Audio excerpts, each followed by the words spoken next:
I would love that meeting. Hey, Danny, we're pursuing Shohei Ohtani right now. Whatever money we have left is then going to go to Bo Bichette. And then whatever money is left after that is going to go to Vladdy. But any money after that, you and Cabin Biggio are going to need to mud wrestle over it. So I am back in Calgary, back in home territory, if you will. I finally was able to get, so I've got a t-shirt here that I have to show you, and I'll tell you the backstory on it. Okay. So this is Hey, all right. Nice. Nice. so analytics versus everybody with the Uh-huh. Blue Jays Love emblem. it. Right after the Jose Barrios poll, the next day I put screw shirts that say everybody, Toronto versus everybody. I want a shirt that says analytics versus everybody with a Jays emblem on it.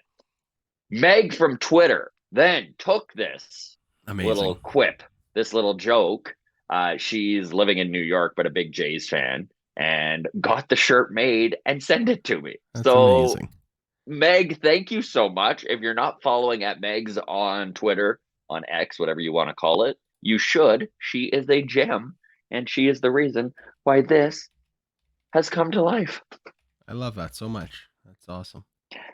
So this is the mailbag, Monday morning mailbag on a Tuesday afternoon. We're even actually releasing this on a Tuesday afternoon, which is it's been a little bumpy for scheduling as I've been on the road the last couple of weeks, but I'm back home, so we should be able to settle back into our regular scheduled programming.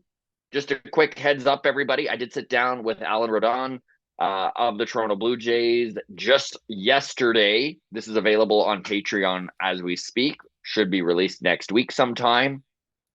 Number 4 prospect in the Blue Jays system. Outfielder, 23-year-old, projects really well and is actually considered one of the shots to make the team out of spring training as a fourth outfielder for this Toronto Blue Jays team if there is going to be an internal option. So very cool. Really interesting kid, really well spoken. Academics is one thing that he took incredibly seriously, which is very cool as well. So yeah, Alan Rodon, we're going to release that interview sometime in the next week. If you can't wait, well, $4 a month will get you instant access to all of our interviews. Speaking of interviews, we also are going to sit down with friend of the show, Ben Nicholson Smith is coming back next week. On Tuesday, he's going to Nice. be sitting down with us. So we'll be able to, of course, Blue Jays insider, Sportsnet analyst, we'll be able to sit down with him and pick his brain on some of these rumors that we're hearing constantly coming up as it is slow season. So folks love to make shit up, eh, buddy? Gotta talk about something. Gotta talk about something. You can reach out to us at Walk Off Podcast on Twitter, the Walk Off Podcast on Instagram. You can always shoot us a message. In Discord, that is now a Patreon exclusive. And Patreon, if you want your question answered, you get that Patreon bump and it is automatically answered. All right. That's all the housekeeping. Let's get into it. Um, let's just also quickly mention we have episode 3 of our super secret project with Hey Kami on Patreon Yeah. coming today. So as Yes. soon as we're off here for the mailbag, we're going to be recording that. So that is available to our Patreon as well. So we are. That's a fun one. Speaking of Patreon, we do have a couple new members. Just wish to say hello to Janny Brown, who joined, and Daryl M. So welcome. Patreon continues to grow. Very cool. Here we go. I think what we're gonna. Yeah, I'll get into that after. I'll talk to you with that Okay. off of YouTube, and we'll sort out the details. Yeah. Okay. Let's get into it.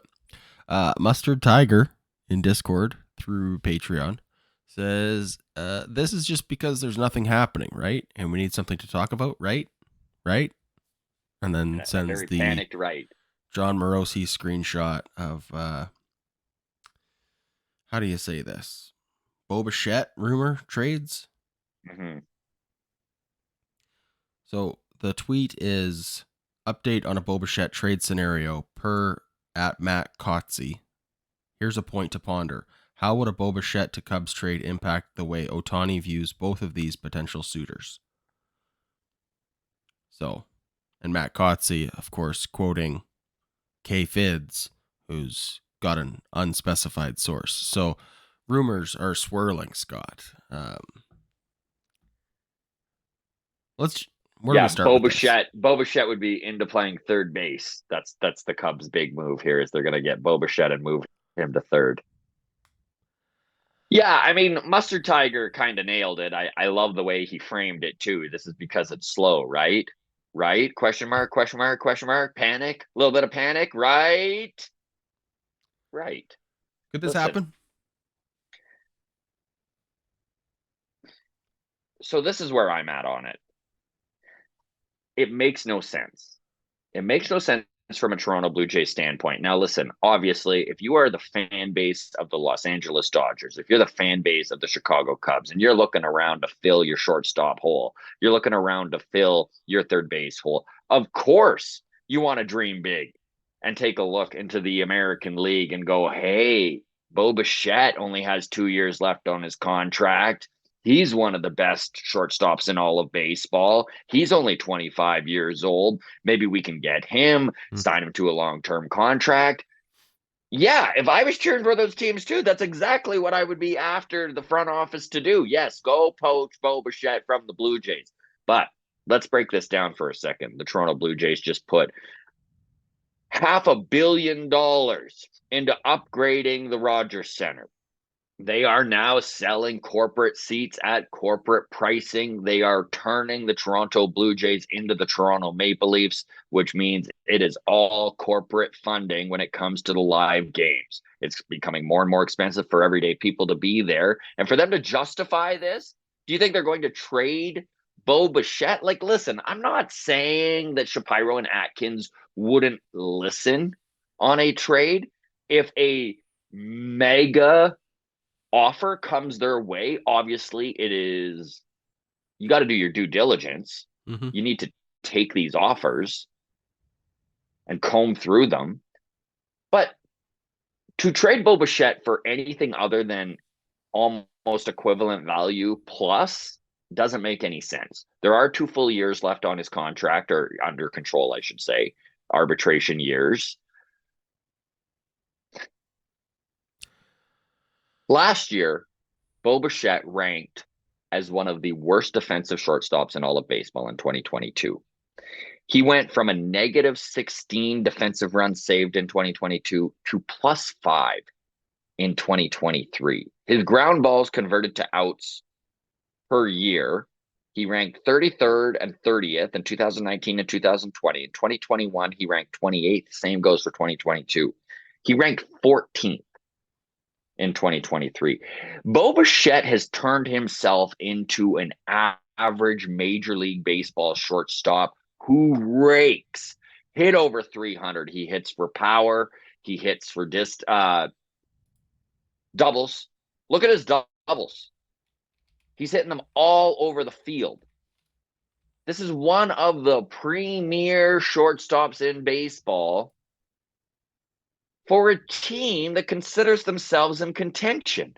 And I'm trying not to be biased. I really am trying to take the fact that I'm a huge Blue Jays fan and set it aside and just look at the big picture. But I can't see how this benefits Toronto in any way, moving him to the Dodgers, moving him to the Cubs. And I mean, Morosi's out there talking about, well, will Shohei be upset with Chicago or Toronto if they're moving some of their major pieces? I mean, forget about Shohei for a minute. Trading Bo Bichette makes this team worse. Even if you get top-end prospects at him, the truth is,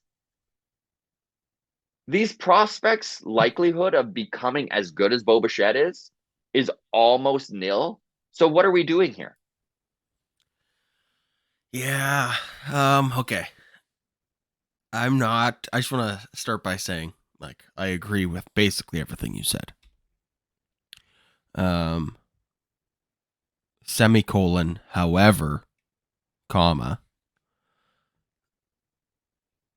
I was looking at what could the Blue Jays be interested in a return, right? What do the Cubs have to give us?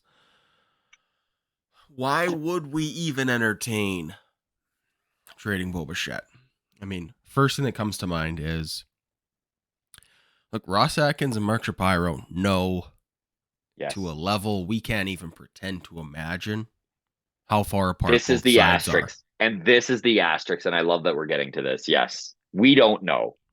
We don't know. Because he could have right out, like Adam, what if he came out? He could have said, look, I'm not signing with you guys. Yeah. Right. I don't like it here. I'm going to be a professional about it, and I'm going to play out my time, but I'm gone at the end of this. Or he just values himself in the 300 million range, and they're like, we could do 225, 250. Yeah. And he's like, oh, we're kidding each other. Let's not even waste our cell phone minutes on these conversations anymore. If that's what's happening, then yeah, like, I mean, we spent the last 2 seasons, I suppose, going over, is it in the Angels' best interest to trade Shohei Ohtani rather than let him walk in free agency, right? Or the Nationals with Juan Soto, and now the Padres with Juan Soto, right? Is like a conditional draft pick, letting Bo Bichette leave in free agency. That's going to feel like crystal ball, look ahead. 2 off seasons from now, it's November 22nd, 2025, and we're just reading headlines. Bo Bichette has signed a deal with the Dodgers, blah, blah, blah. And we get a second round draft pick compensated. How furious would you be if we just let him go for nothing and got nothing in return? Be devastated. Oh, you'd be like the best player in Blue Jays franchise history, and we got nothing for him. Yeah, worst case scenario. Absolutely. It'd be horrible. So that is a good point, because there is aspects to this idea that we aren't aware of, and that basically is, where is Bo Bichette with this front office? How is he feeling about Toronto? Can he see himself being there long term? Is this something that he has already come out and vocalized to Atkins? I'm not signing. And if that's the case, this makes far more sense. So let's go back to what you were saying. What on the Cubs does interest you, Adam? It's got to be Nico Horner's got to be involved, right? Sure. I'm looking at 3 high-end prospects on the Cubs that I want in return. And I want all of them. Yeah. I'm going to start with Christopher Morel, who played third base for the Cubs this year. The batting average is unimpressive, 247. But he slugged .508 and had an OPS of 821. He hit 26 home runs for the Cubs this year in 107 games. That's a 40 home run pace. Yes. That'll do. He's 24 years old. Defensively, not great. A Gold Glove winner, but I mean, if you're getting 40 home runs out of third base, I mean, it's the anti-Chapman. So I think we've all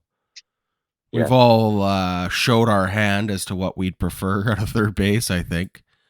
So I'm going to start with Christopher Morel. Needs to be in that list. These aren't all like the sexiest of sexy names. Matt Shaw is the top shortstop prospect for the Cubs. I think if we're getting rid of a shortstop, I want their best upcoming shortstop. He's in AA right now. His scouting grade looks like this. His hit, 55, power, 55, run, 55, arm, 45, field, 50, overall, 55. These are very similar grades to what Bo Bichette had as a prospect. And for anybody that thinks 50s and 55 sounds low, it is out of 80 as a perfect score. Yeah. Which is dumb, by the way.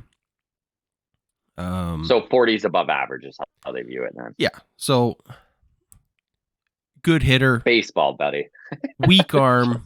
Probably going to be a second baseman, but we've been saying that about Bo Bichette for 7 years. So yeah, who knows? Give me that guy as a throw in.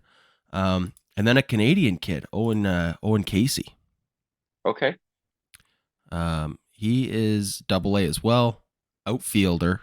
His scouting grades look like this: hit 45, power 65, run 45, arm 55, field 45, overall 55. He is the number 3 prospect. He was drafted 45th overall to the Padres in 2020. The kid's got really good raw power. Those are the 3 that I'm starting with, and then probably Nico Horner as well. Yeah. It still is going to feel like Lopsided because an underwhelming the best haul. player. It's because whenever a team gets the best player, it That's the normally team that works wins. out as to that's the team that wins. It's just unfortunate that's how it goes. I mean, we watched the same thing happen with Matt Chapman with the Blue Jays and the A's. I mean, you can spin that trade however you'd like, and you can be as disappointed at Matt Chapman as you want for 2023. But I mean, take a look at what the Blue Jays gave up to get him, and it's still big win for the Jays. Yeah. Nothing against friend of the show, Zach Logue or Kirby Sneed. Like these were low-level prospects with the Blue Jays, basically. Yeah, it's Gunnar Hoagland still, I mean, he was recovering from Tommy John when they moved him, but I think he's still sitting in AA right now. Yeah. Might even be high A. Anyways, it was a good trade for the Jays. For me, a Bichette trade to anywhere is going to be so disappointing. Yeah. But it is there's going to be a lot of upset fans no matter what. And they're not going to like me reassuring them that it is better than losing him in free agency. But best case scenario, if we're Jeffrey Winger rolling the dice right now, best timeline, we sign Bichette. It's great, right? Yes. Darkest timeline, he walks in free agency 2 years from now without a World Series. And Vladdy gets a blue streak in his hair. Yes, and John Schneider grows a goatee. That's right. If anyone watching isn't a Community fan, you're going to have to just ignore all of these references and move on. Yes. Yeah, it's gonna feel like, I can't see a package from the Cubs or the Dodgers. Not that I've looked too hard at the Dodgers, but just because those are 2 teams that have been thrown about. I can't see a package where I feel good about it. Yeah, and that's unfortunately the way it goes when you lose your franchise player, which is what Bichette has become for this Toronto Blue Jays organization. Yeah. I don't know. I mean, you'd have to go through a Baltimore Orioles level of like, they have the first overall pick for the last 7 years, and they're all like raking in AAA. Give me 4 of those guys.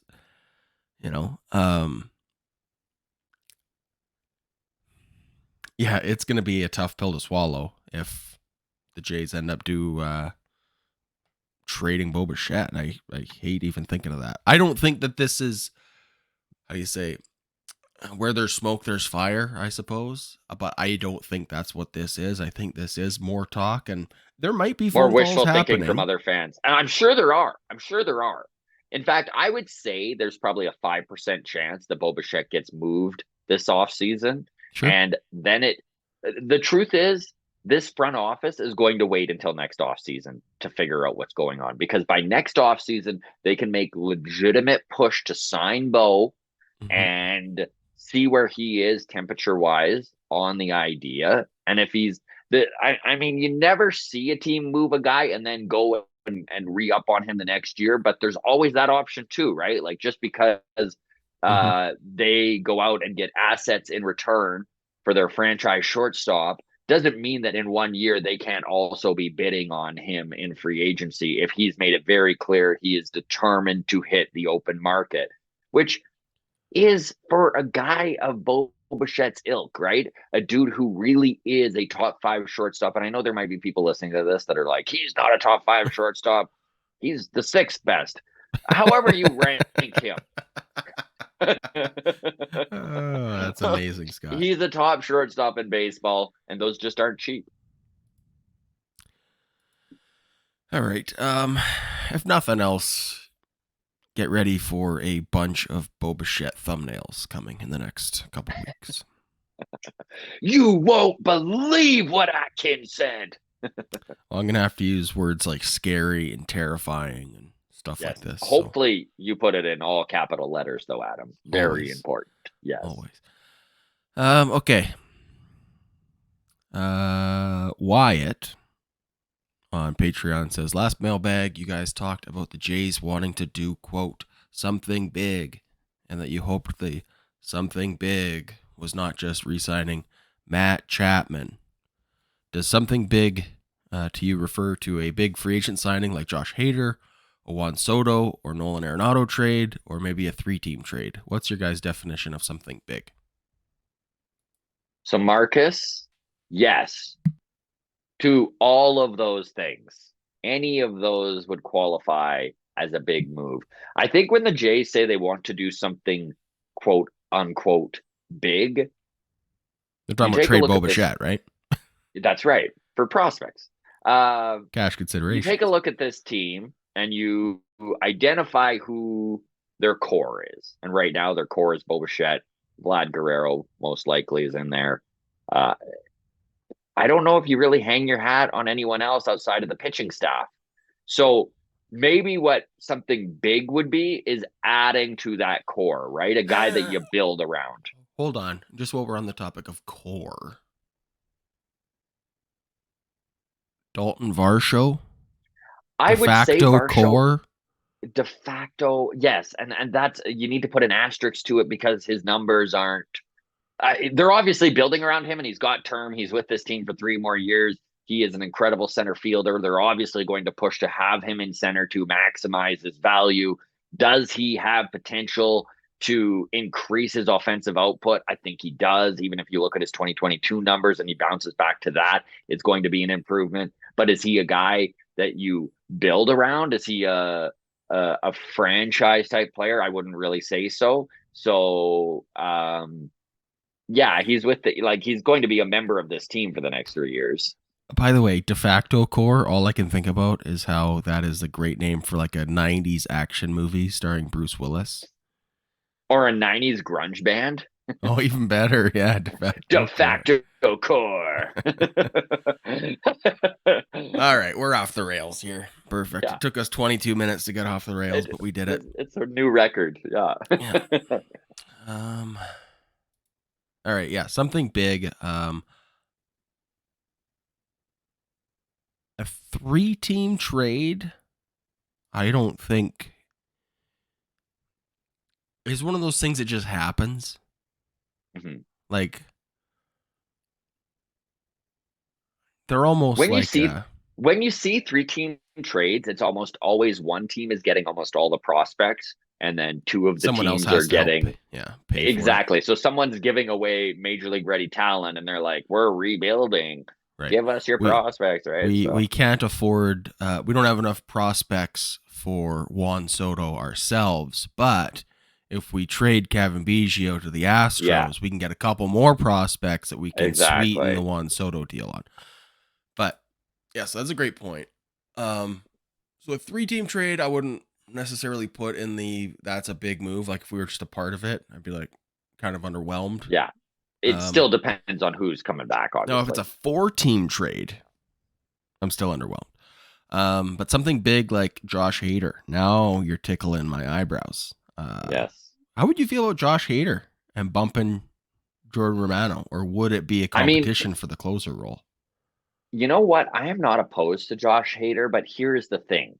If you go with a dude like Hader, you're bolstering an area of strength. And I'm not saying that's not necessarily the way to go, because if you look at the open market and where the best value is, they may actually have more value in a scenario where you move a Kikuchi, you bring in a lower end starter, because that's the one thing about this free agent market. In 2023, the pitching market is far deeper than the position player market, which, frick, Adam, when was the last time that happened? Like, pitchers are always at a premium, And the thing is, if you look at a Yusei Kikuchi and his numbers from 2023 and the huge year he had, career year, and the fact that the Blue Jays in his 3 year contract front loaded it, right? So it was 16 million year one, 10 million the next two. Yusei Kikuchi is a legitimate number 3 starter in almost any rotation in baseball, and he's making $10 million. Do you know the value that has for a team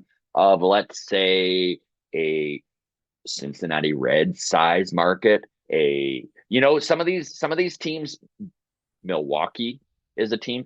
Some of these teams that are a smaller market that still is looking to be competitive. So start looking at the NL Central. Look at the AL Central. Some of these teams might be a really good fit for a Yusei Kikuchi where they're moving a position player to get him.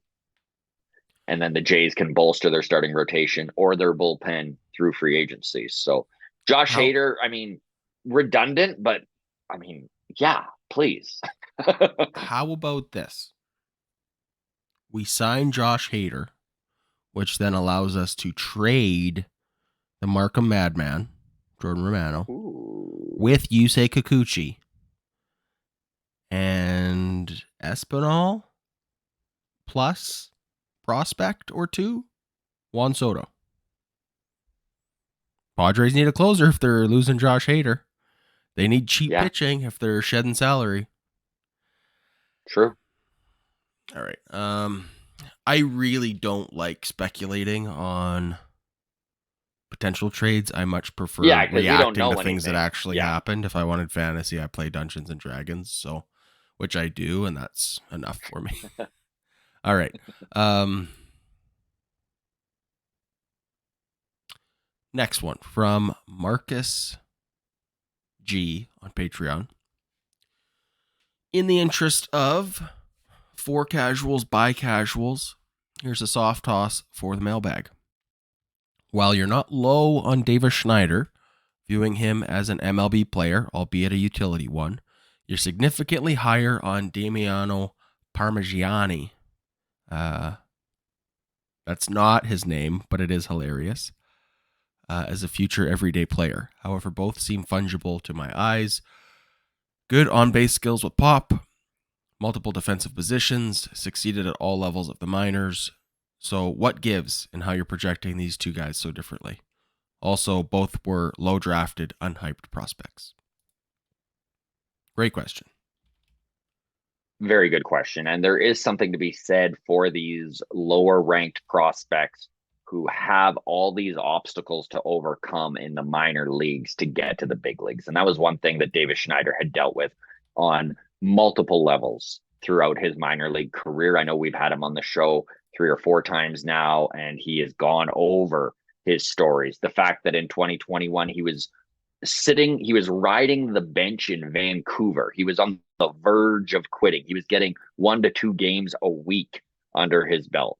Right. So there is something to be said for that kind of mental toughness that it takes to overcome that sort of gut punch. Right. Like it's just so devastating when you need to deal with the fact that you're just not on the radar. You're not where you want to be. I don't know if I project Davis Schneider lower than Damiano Parmigiani. I'm trying to temper my expectations is the true honesty here. Listen, Davis Schneider had one of the most exciting starts in Blue Jays history. I mean, he had one of the most exciting starts in Major League Baseball history. Those first 25 games were better than the first 25 games any baseball player ever in the history of the game have played. Do you know how crazy that is? Like, there's no way that he ever even comes close to what he was doing there, which would still make him a very good player, by the way. Like if he's just scratching the surface of that start, he's going to be an everyday major league second baseman. So I am high on Davis Schneider. I think Babe has all the potential in the world. I think that he is a mentally tough kid who really does get the mental side of the game. Even when we had him at Baseball Town live in Toronto, and he brought up the whole baseball's more luck than you give it credit for. And it's really funny because I had a really good talk with Alan Rodon about this in that interview that we're releasing next week. Alan Rodon, of course, one of the prospects in the Blue Jays system. And I asked him about the luck thing. And Allen is so smart. The way he framed it, he's like, you know what? Hanging your hat on the luck thing does for you as a baseball player is. Oh, we lost you, Scott. What a terrible time to lose you. Let's this is You a can hear long me one. because I can hear you fine. I can So hear I you can hear now. you. You can Okay. hear me now. Okay. So what So hanging your hat on luck does for you as a baseball player is okay. So what hanging your hat on luck does for you as a baseball player is it allows it to never be your fault. And he's like, what you can do is just keep plugging away at the monotony of training and doing things the right way and doing things the same way. And then when you're hot, it's not your fault. When you're cold, it's not your fault. Lady luck is just out there, and it kind of it lessens the blow when you're in a slump. And that's what baseball is, right? It's all about slumps. So it was just like really interesting to hear that take. So I guess with Davis Schneider, again, I'm more tempering my expectations. I'm high on Damiano Parmigiani because he's another dude who kind of came out of nowhere. And he's a Canadian kid with thump. And we need thump in that hot corner position. thump. That's I haven't heard thump is a good word. Thump is a good word. Right? Yeah, it's like that Chumbawamba song, tub thumping. I guess for me, I think timing is a big part of why maybe I'm coming across as higher on Damiano Parmigiani than Davis Schneider. Davis Schneider is like the right now option that we're having to discuss, right? Like, oh, if Matt Chapman leaves, could Davis Schneider be the guy? Or, like, is he the second baseman of this year? Whereas I don't think I've talked about Parmigiani as our 2024 opening day third baseman. No. So, as a prospect that hasn't worn off his shine yet, there's still like that's a down the road thing, that's a future. Whereas, I'm uncomfortable with the idea of being in a contending window, whatever you want to call it, and having kids, unproven kids. And I mean, as great as Schneider's start was, he's still unproven at the big league level until he's not. Yeah. And I mean, you can say the same thing about Damiano Parmigiani. Until somebody fulfills their potential, they always have, like you said, Adam, that shine on them. So we've seen what Davis Schneider can do. And now we're also at the point where we're like, well, he can't do that all the time, right? Mm-hmm. So it almost lessens the shine. Whereas like Damiano, we watch him go to the Arizona Fall League, hit more home runs than anyone there, finish second in the home run derby, just really look good. So it's easy for the mind to like get imaginary and really project him as like the next big star. Well, when you're not a can't miss prospect like Vlad Jr., or it's just harder to pencil you into the starting lineup and feel good about it. Like if the talk was like, even Aurelvis Martinez isn't a can't miss prospect. Like, he's got crazy power, but we don't know if he can hit major league pitching. Like, No idea. The unearthly power is irrelevant with a batting average under 200. I'm sorry. It just is. Agreed. So there's like pitching prospects that we have as well, where it's like Ricky Tiedemann, I feel like, is can't miss prospect. Like, he is just that. He is the blue chipper that is the future. And at some point we're going to have a conversation about, boy, he had a sub 2 ERA in AAA last year. He is a starting pitcher for the Blue Jays next year. And you're going to be like, okay, Yeah. if he's our number 5, I feel okay about that. That's good. Like, I'm sure, Yeah. I feel confident he'll be decent. But if it's anyone else, and we're talking about going into the season with like Yosver Zulueta as our number 5, it's kind of the same thing of like, he might be okay, but I don't feel good about it. Yeah. So that's the difference Great for me, question. I guess, is timing.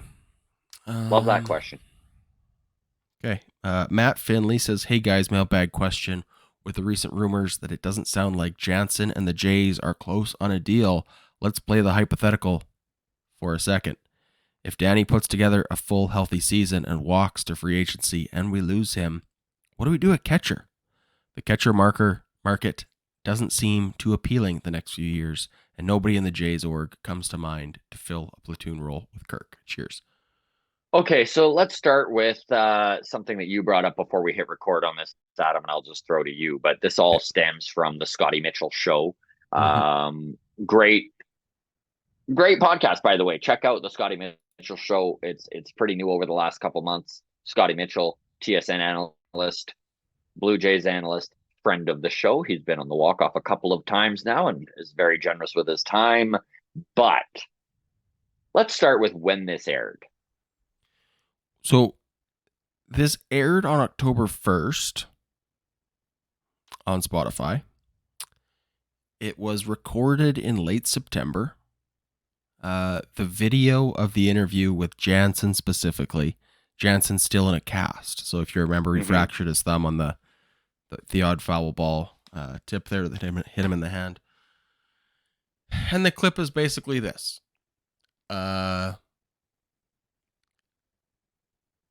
Scotty Mitchell asks, is there a contract extension being discussed between you and the Blue Jays? And Danny says, I mean, we've talked about it, but both sides have kind of decided that for the time being, we're just going to play it out and see how things go.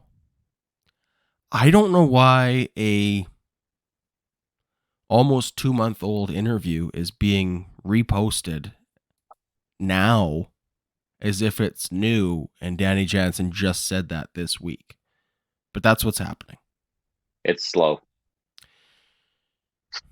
It's just so slow. Somebody just discovered the podcast. I don't know. I mean, we all the time get comments on YouTube or DM from like old episodes that we did 6 months ago. And they're like, you guys are crazy. Gabriel Moreno doesn't even play for the Blue Jays anymore. Yeah. We're like, yeah, this is from 2021, buddy. Like, chill. But yeah, so I guess 2 main takeaways for me is that, like, relax. This doesn't mean Danny Jansen isn't going to sign a contract extension with the Blue Jays. It means that in September, in the heat of a playoff race, they had other things to deal with. And you know what? I love Danny Jansen. I really do. I mean, we've been a pro Jansen podcast for since he basically pulled himself out of that slump he was in 2021, where we were like, can we just get off of Danny Jansen? Move the man. So he has completely rebounded in our books. We love Danny here. Friend of the show. He's been on a couple times. We'll actually hit him up this week, maybe see if he can come back on the show. But Danny Jansen, despite all the respect that I have for him and how much I think he really is an integral cog to this Blue Jays team, he's not irreplaceable. I don't think he's one of those guys that his price tag is going to be ridiculous. He's a dude you can go to maybe at the trade deadline next year and be like, hey, you into an extension? 2 years, 20 mil, something like that. You know, like he's probably a $10 million a year guy or somewhere in that range. We'll see. And you know what? If Danny Jansen has an incredible 2024, so imagine this, Danny Jansen stays healthy.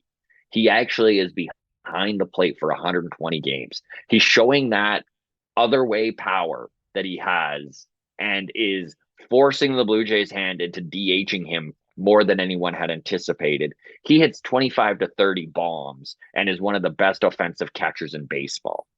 Then we can reevaluate where we're at. The other thing I do wish to mention too is it's possible the Blue Jays believe in Alejandro Kirk more than the fan base does, and they don't view him as having a problematic body. They think that he can be the catcher over the next 4 years while he's under contract. And if that's the case and they feel he can handle the workload of 110, 120 games, there's plenty of catchers you can get with experience that are good at calling games and are maybe offensively a bit of a black hole, but can still do what a Martin Maldonado did in Houston and be a real leader on the team. I'm with you. I'll say to the Kirk point, I've never been a big believer in Alejandro Kirk, and the body type that he is has concerned me. That being said, I was pleasantly surprised at how he handled the everyday workload increase in workload this season. So that gives me reason to be optimistic. I do want to also point out, found this old interview from October 1st and is sharing it as if it's new, is Scott Mitchell himself. So yeah. This was a tweet from 4 days ago from the Scott Mitchell show. Danny Jansen jumped on the SMS recently and the topic of a potential contract extension came up. Here's what the Blue Jays catcher had to say, and then links to an episode from 7 weeks This ago. is like if we were to take, well, I mean, this is... It's a little manipulative is what I'm saying. This is a bit of a reach. It came up because you brought it up 7 weeks ago. This changes this is not news. Everything in all capital letters. We should have just put that. Yeah. Yeah. Good question, though, Matty. Good question. I'm not worried about Danny Jansen leaving, even if this recent interview with Danny Jansen was from yesterday. I'd still dismiss it as... there's still plenty of time. Well, and like, yeah, hey, Danny, hold on. We're pursuing Shohei Ohtani right now. Whatever money's left, we'll give to you. Like, I don't know. Yeah, I would love that. I would love that meeting. Hey, Danny, we're pursuing Shohei Ohtani right now. Whatever money we have left is then going to go to Bo Bichette. And then whatever money is left after that is going to go to Vladdy. But any money after that, you and Kevin Biggio are going to need to mud wrestle over it. And I just found our intro. That's great. All right. Next one comes from Nolan, who messaged us on Twix and said, I have a fun question for you two. You are granted the rights to an expansion team, and you want the expansion franchise in Canada. Where are you placing your new franchise? FYI, MLB teams typically will be located in a city/area with a population around 2 million at a minimum. I'm curious where you would place your new franchise. So I just want to say, great question. Is such a fun question. Yeah. I Googled on fandom.com/wiki/list of Major League Baseball teams by population.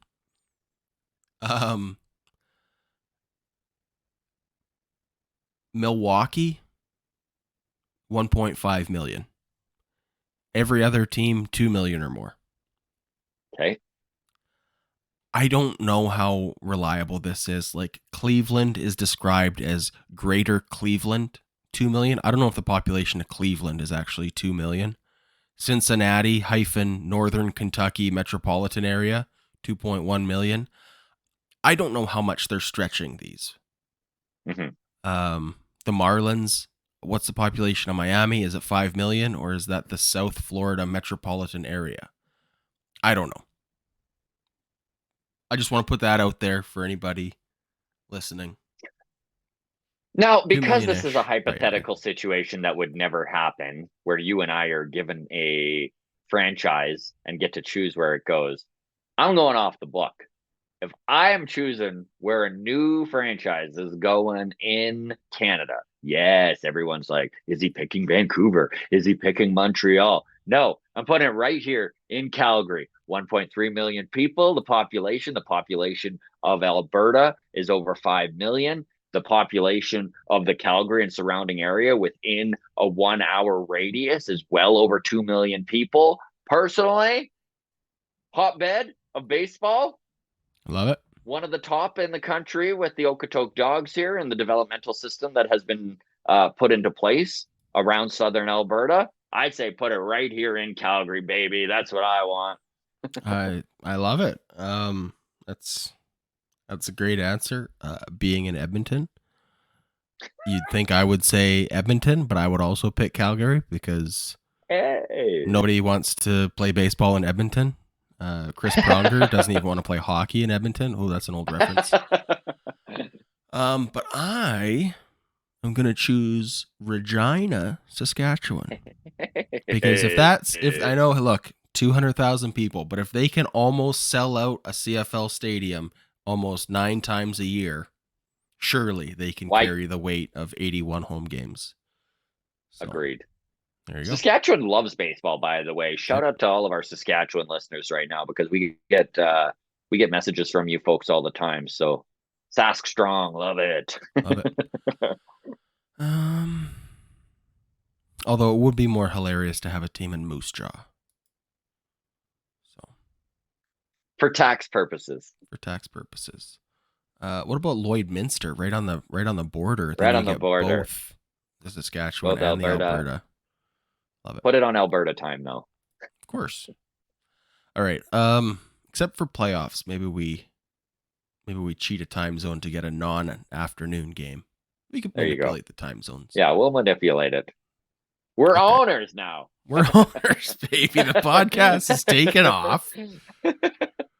Welcome to the new 31st team in Major League Baseball, the Moose Jaw Walk-Offs. So we did it. All right. Last one to get to here, and then we're out. And then quick reset before Joel joins us to talk stuff. Jennifer J on Twitter says, "Hey, Scott and Adam, just wanted to say how much I love the podcast. I've been listening for about a year, and it's my favorite part of the week. You guys crack me up. Possible mailbag question. Why did you start the podcast?" So, Jennifer, thank you so much. We get plenty of comments that are much more negative than this. So it is always nice to get a positive comment where people are enjoying the show. So we do appreciate the grounds crew. We appreciate everyone who has helped create this walk-off community. Yeah. So I guess if you're new to the show, the story of the podcast goes, Adam and I were on tour together as comedians March of 2020. Right, buddy? Driving through Moose Jaw. Yep. Man, I will forever remember our Regina show. It was Wednesday, March something, and we are sitting in the bar. The show starts in 30 minutes, and all the TVs are on above. And then all of a sudden, it comes across the screen. The United States declares a state of emergency. Then the next story, Tom Hanks gets COVID. Literally into the NBA is shutting down, and you and I are like, can somebody turn these TVs off? We're gonna go tell our little jokes in 20 minutes, and the world's ending all around us. Like we played the show in some small town in Saskatchewan. I don't even remember where we were. It was the Saturday night, and the next day, like everywhere had shut down. So we wound up like halfway through our tour calling it quits. But on that tour, that was the first time that you and I had really spent any time together. And of course, you go on tour with somebody for 10 days and you get much closer. And one of the things that Adam and I really bonded over was baseball and the Blue Jays. And I remember Adam even being like, have you ever thought about doing a baseball podcast, Scott? And I was like, I would never have time to do that. Plus, I don't know anything about the behind the scenes stuff. And so it's funny because even at the time we were like, well, we'll probably go back out on the road in 2 weeks, right? It's just a quick 2-week closure. And we all know how that played out. So I remember Adam reaching out to me in May and just being like, hey, if I do the back end stuff, and I'm the producer. Would you be into doing a baseball podcast while the world shut down? And that's kind of how it started. And I love too, because Adam, I remember you being like, "Okay, you're 90% of the talking, Scott, and I'm going to be 10%." Like I'm Brian Redbaum on Rogan, right? Like Yeah. Yeah. and the podcast really took the next step once you were kind of a 50-50 guy.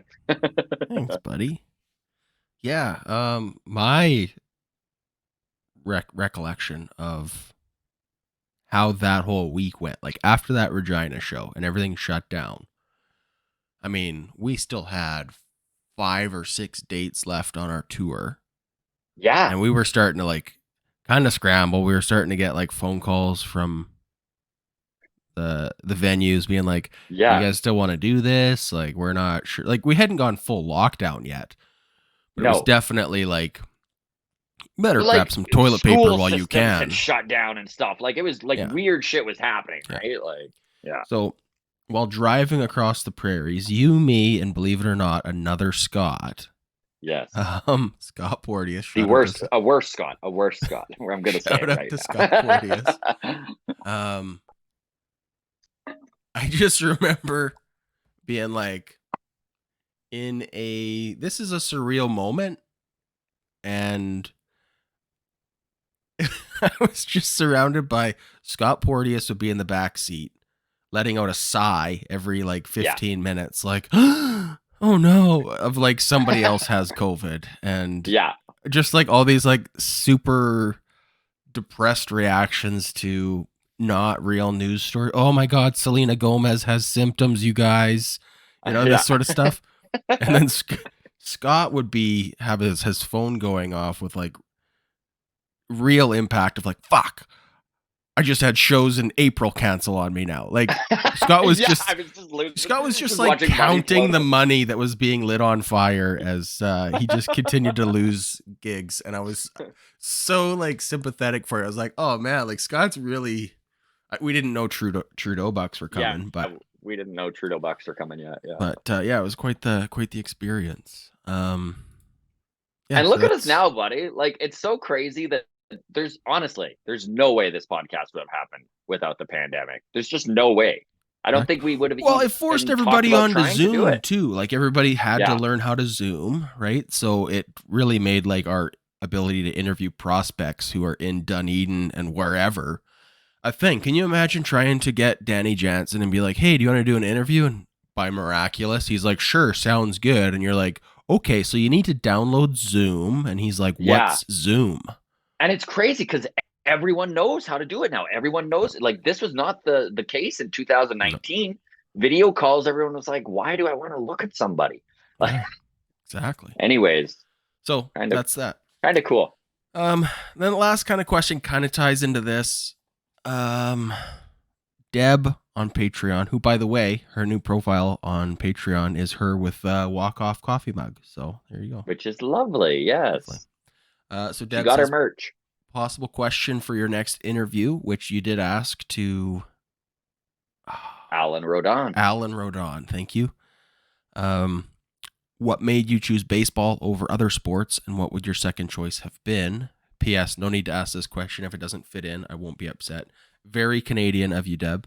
Appreciate it. Scott did get to it. That is up on Patreon right now in early access, and we'll release it probably sometime next week. But well, let's answer it for our own podcast. Why did we choose baseball?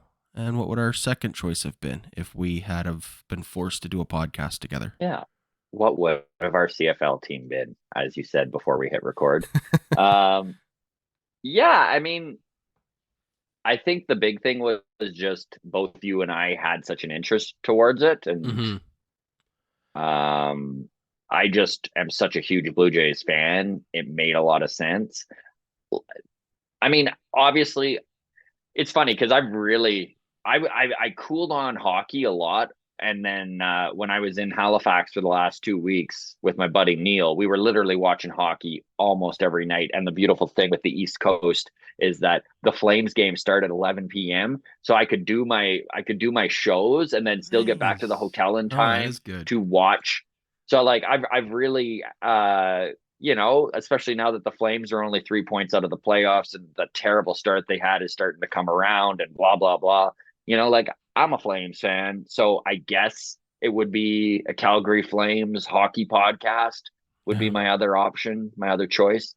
But Yeah, I'm glad we're doing a Jays one, me buddy. too. Like I Because you're could an NFL probably guy. Could you see doing like a Steelers? no, just because I don't know enough about any of it to really talk.